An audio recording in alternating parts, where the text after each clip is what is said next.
Hello and welcome back to the lecture on applied econometrics. So, in the previous lecture we spoke about the properties of estimator, and we have seen that for a estimator to be to satisfy the blue condition, it has to be unbiased, it has to be of minimum variance. Now, can we always manage to achieve this unbiasedness and at the same time minimum variance, or is there any cost involved, is there any trade-off involved? So, that is what we are going to see in this lecture, and in reality we will actually see that there is a trade-off between bias and variance. Okay. So, I will just write down bias variance trade-off, that is very important, and we will see the implication of this bias variance trade-off when you are trying to fit a model.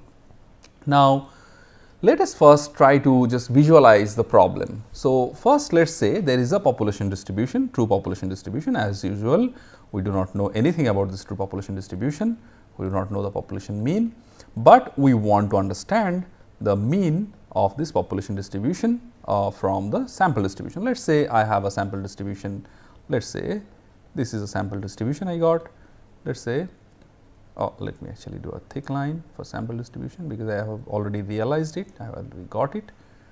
And then there is another sample distribution, let us say it is of the blue line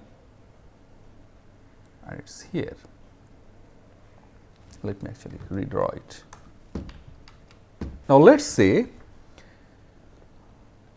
I have the true population parameter theta is here, okay, and I got this two sample distribution. I have to decide which sample distribution I am going to choose. Now, it depends on what exactly I am looking for or what exactly I want to achieve from the sample distributions or from this estimation exercise. So, if I, so let me actually name this distribution. So, let us say this is distribution B, the blue the green one, and the blue one is distribution A, okay, and the red one let us say is a population distribution. Now, if I choose B, what I get is I get in the long run actually my all the mean that I take is actually coming close to the population mean. So, I get the estimated I get minimum error. So, my error is reduced if I actually take the distribution B. But the cost here is that the variance is very high, all the observations I get they are actually spread across, they are pretty far, right. On the other hand, if I take the distribution A, what I get is that all the observations are actually they are very close to each other. So, they are actually it is efficient, they are basically more reliable because the observations are coming close to each other, the estimate is more reliable. Whereas, there is an error. So, it is not really giving me the true estimate of the population parameter. So, there is some sort of error here. Now, depending on what I want, if I am okay with allowing some error, but I want my estimator to be really consistent, it has to be like really efficient, then I have to choose distribution A. But if on the other hand I am okay with some error, like some I am okay with some variance, some inconsistency, but in the long run I want my sample mean to be equal to the population mean, the estimated the expected value of sample mean to be equal to the population mean. So, I perhaps prefer to choose the distribution B. Now, so that is basically the idea behind the problem. Now, let us try to numerically express the sort of the bias and variance that is involved in a model fitting. So, let us say my model has the population parameter, let me write, and population parameter is theta, whereas the estimator is say let us say is z, okay. Now, the cost, so if my estimator z, so in case there is no bias, if no bias, then I can write expected value of z is going to be is equal to theta, right. But I am claiming that there is some bias. So, if there is some bias, then there is a cost, and the cost is going to be z minus theta. Now, I always express my cost as an square term of the error, so I will take a square of that. So, cost is nothing but z minus theta whole square. Now, if I want to take an expected value of this cost, so I will write expectation of z minus theta. Let me write down like this. Now, I can expand it, I can sort of expand it as expected value of z minus mu z. Mu z is nothing but the expected value of z plus mu z minus theta, and I do let me use another bracket here, square. So, I will write down here the mu z is nothing but the expected value of z, all right. Now, if there was no bias, my mu z would have been equal to theta, but there is a bias, right. So, that is what the problem, that is where the problem is, and I want to sort of see what this expression would look like if I expand it further.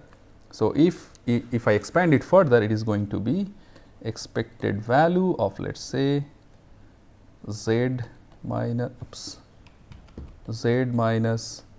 mu z square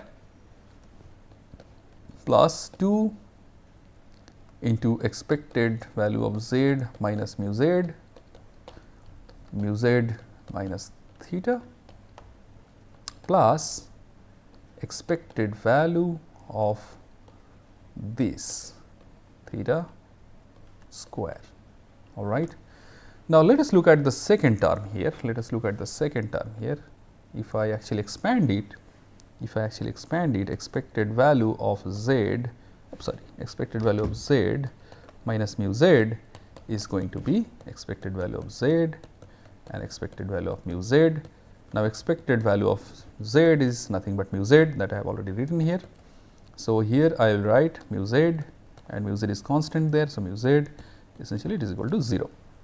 So, my second term cancels out, and what I am left with then finally is that expected value of, let us say, z minus mu z square plus expected value of mu z minus theta square, all right.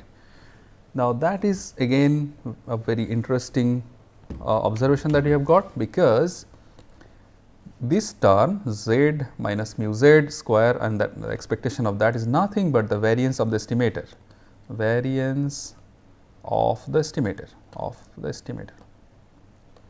estimator, and the other term, as I said, mu z is the expected value of the estimator. So, if there is no bias, this is essentially is equal to theta, which is population parameter, true population parameter, but since there is a bias, the difference actually tells about the bias. So, it is essentially the bias square.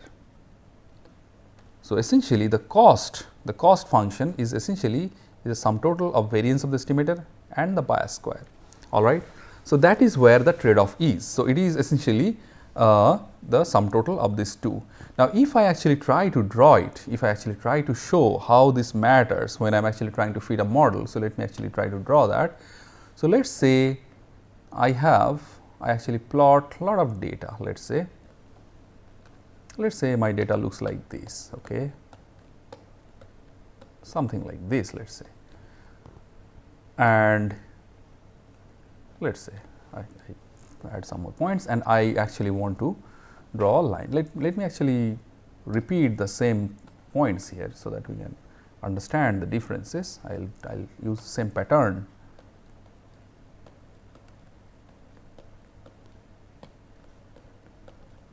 All right. So, let us say it is pretty much like similar, okay, if not the same.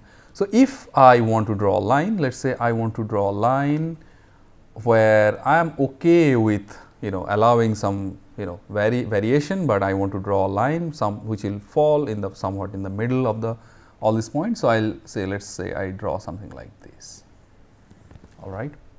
On the other hand, I want to draw a line which will try to sort of mimic all the data points in the best possible manner. So, what I will do is, let us say I will try to draw something like this, let us say, okay.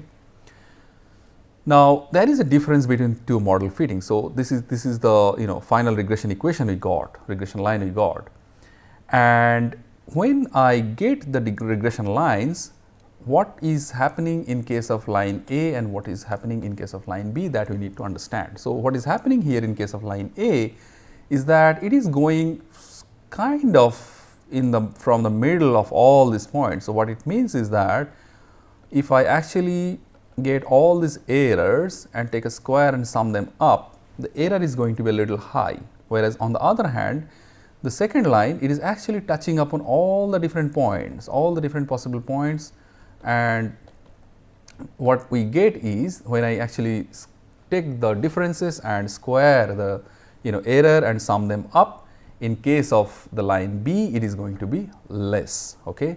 So, in case of line A, the variance is high, whereas in case of line B, the variance is low.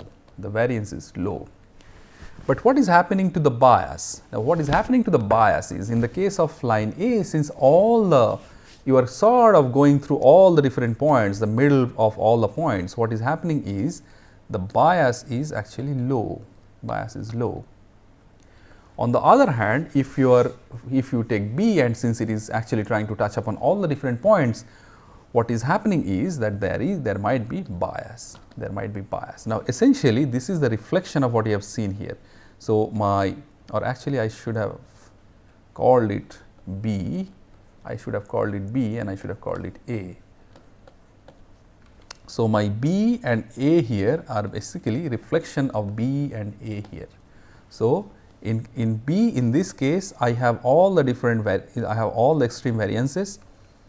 Similarly, here I have basically taken into account all the error terms and their square, and whereas for A we see that the variances are less. So, it means that sort of all the different points in A, they are very close to each other. The model I have fit, they are kind of capturing all the different points pretty close to each other. So, the variance is low, but there could be a bias. Here, which is there in this case, because it will not approximate to the population parameter, whereas for B here, since it is going through the middle of all the points, so it is likely that the bias is low, and it is similar here in the case of B. The B distribution, of the estimator is actually it is coming to the estimator, the expected value of the estimator is actually coming close to the theta. So, that is what is the trade-off. So, depending on what model we fit, we have to kind of we have to either have to compromise on the sort of the bias aspect, we might have to introduce some bias, or we might have to compromise on the variance aspect, we might have to allow some variance to be present in the model. So, that is basically the concept of bias variance trade-off, and this is extremely important in statistical model fitting, in econometrics, in machine learning. We often talk about this bias variance trade-off. With this, we will end the lecture on bias variance trade-off.